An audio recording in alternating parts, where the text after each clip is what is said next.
For our military men and women, their wives, their husbands, and children, it is not easy navigating a lifestyle where you have little to say in where you live, how long you'll live there, or even if you'll be with the people you love.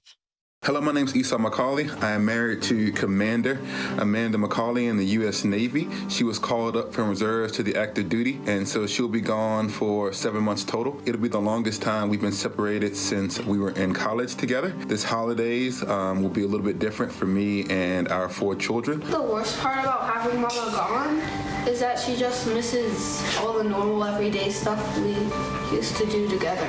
Ultimately, when you sign up to marry someone who's in the military, it's not just a spouse that serves, just a family that serves. And so it's not been easy, it's not been fun, but I don't think that it's been worthless, because there are very few doctors who I would want caring for our soldiers in the middle of a pandemic than my wife. She's really good at what she does.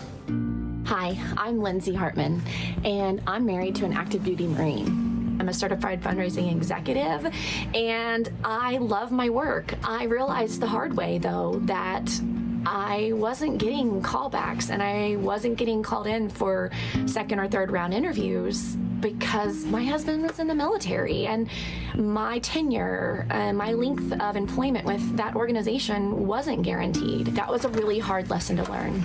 It certainly is not what I imagined when I had children. I did not ever dream I would be a stay-at-home mom. I'm really just trying to cherish these moments that I have with them.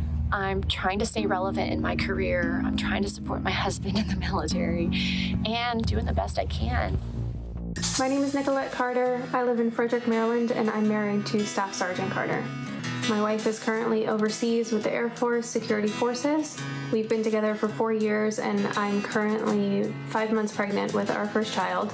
My wife has been gone for the duration of the pregnancy, so she found out over the phone that she was going to be a mom.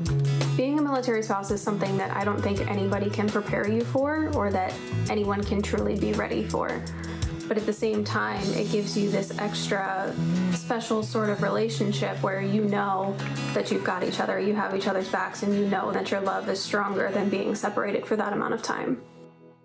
Lindsay Hartman, a Marine wife, joins us from Pensacola, Florida. Esau Mccaulley, husband, as you saw there, of a Navy reservist in Wheaton, Illinois, and mom-to-be Nicolette Carter, married to an Army Staff Sergeant. She's Skyping in from Frederick, Maryland. Thank you so much for joining us today. I know you got a lot of things going on, so you were able to carve out a little time for us, and we appreciate it today. Lindsay, I got to start with you. You said in that piece that one of the toughest issues faced by military spouses is unemployment, that you've been struggling to find full-time work. I think a lot of people have not heard that side of the story before. Yeah, it wasn't anything I expected when my husband and I got married, because I'd had such a fabulous career and I'd always been able to get promoted and take higher responsibility jobs. And so I had no idea that I would face this challenge with being married to a man in the military. Is it because employers think, they might be deployed somewhere else, or they might be moving, so they don't see you as a stable employee for them to bring in? Yeah, I think that does make it a little harder for an employer to take that risk. Yeah.